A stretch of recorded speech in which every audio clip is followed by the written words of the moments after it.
Assalamualaikum warahmatullahi taala wabarakatuh. Saya Muhammad Izzuddin bin Abdullah. Saya merupakan pelajar Diploma Pendidikan Islam College Universiti Islam Johor Sultan Ibrahim. InsyaAllah pada kali ini saya ingin membentangkan tajuk pembentukan kurikulum dalam pendidikan di Malaysia.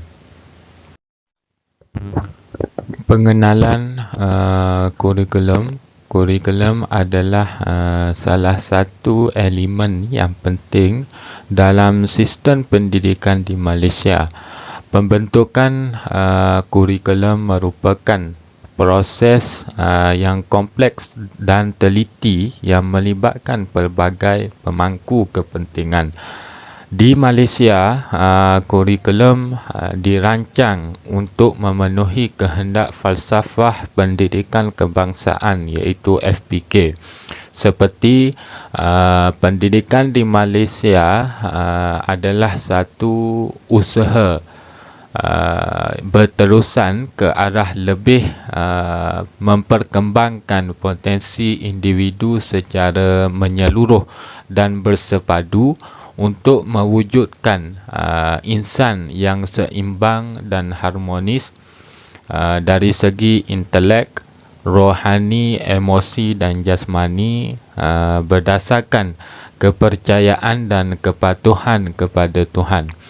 Usaha ini adalah bagi melahirkan warga Malaysia yang berilmu pengetahuan, berketerampilan, berakhlak mulia, bertanggungjawab dan berkeupayaan mencapai kesejahteraan diri serta memberi sumbangan terhadap keharmonian dan kemakmuran keluarga, masyarakat dan negara. Aspek-aspek yang perlu difokuskan dalam kurikulum iaitu kemahiran, nilai-nilai yang perlu diberikan kepada pelajar, ilmu pengetahuan dan teori. Penekanan yang paling utama dalam kurikulum pendidikan di Malaysia ialah kemahiran asas iaitu kemahiran membaca, kemahiran menulis dan kemahiran mengira.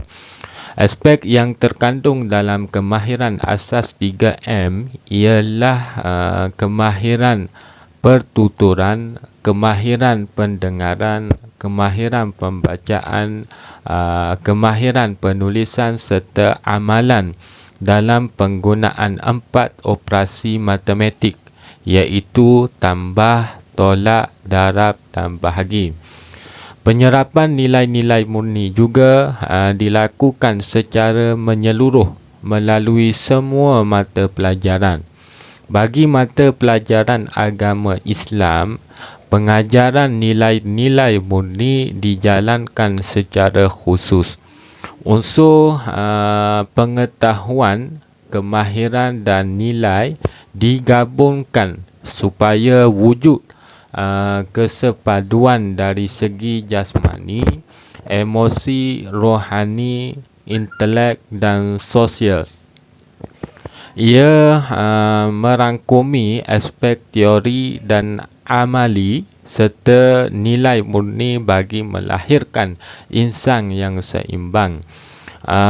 Unsur pengetahuan, kemahiran dan nilai yang perlu diberikan kepada pelajar semasa proses pembentukan kurikulum ini bertujuan untuk memastikan pembelajaran itu secara teratur, bertujuan untuk membekalkan ilmu pengetahuan yang berkualiti kepada pelajar dan juga supaya pelajar mempunyai kemahiran yang relevan dalam setiap bidang.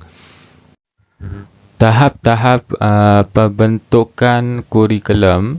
Pembentukan kurikulum ini melibatkan beberapa tahap penting yang harus diikuti dengan teliti semasa proses pembentukan kurikulum, iaitu penentuan objektif, iaitu mengenal pasti objektif pembelajaran yang ingin dicapai, dan juga melibatkan kajian piawaian pendidikan dan keperluan pada masa kini.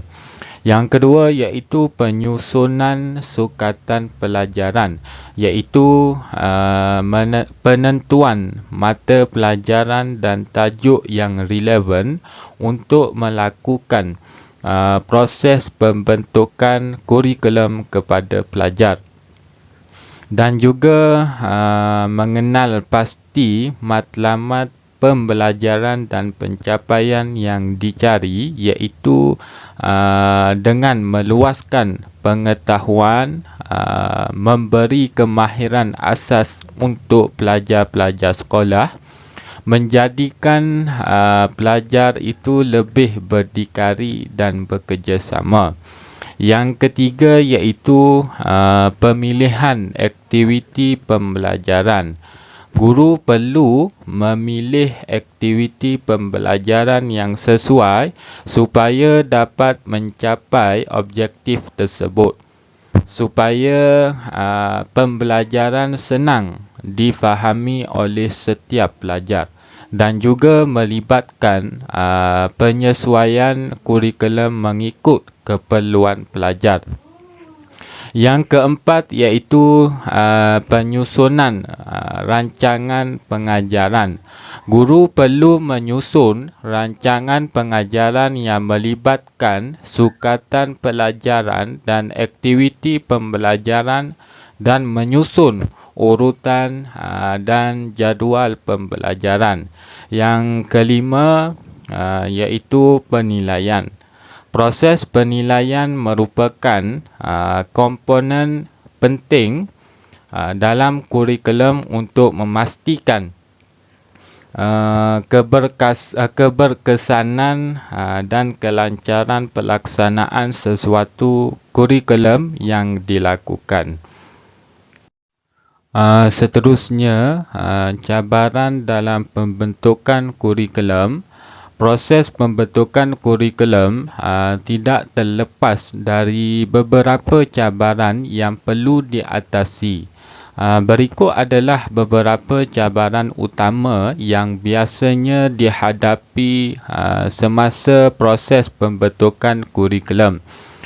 Yang pertama iaitu keterlibatan pemangku kepentingan, iaitu pembentukan kurikulum ini melibatkan pelbagai pemangku kepentingan seperti guru, ibu bapa dan pihak berkuasa pendidikan. Pemangku kepentingan ini perlu bekerjasama untuk memastikan keberkesanan kurikulum. Yang kedua iaitu pemenuhan keperluan pelajar yang berbeza. Setiap pelajar memiliki keperluan pembelajaran yang berbeza, dan juga kurikulum perlu disesuaikan dengan keperluan mereka.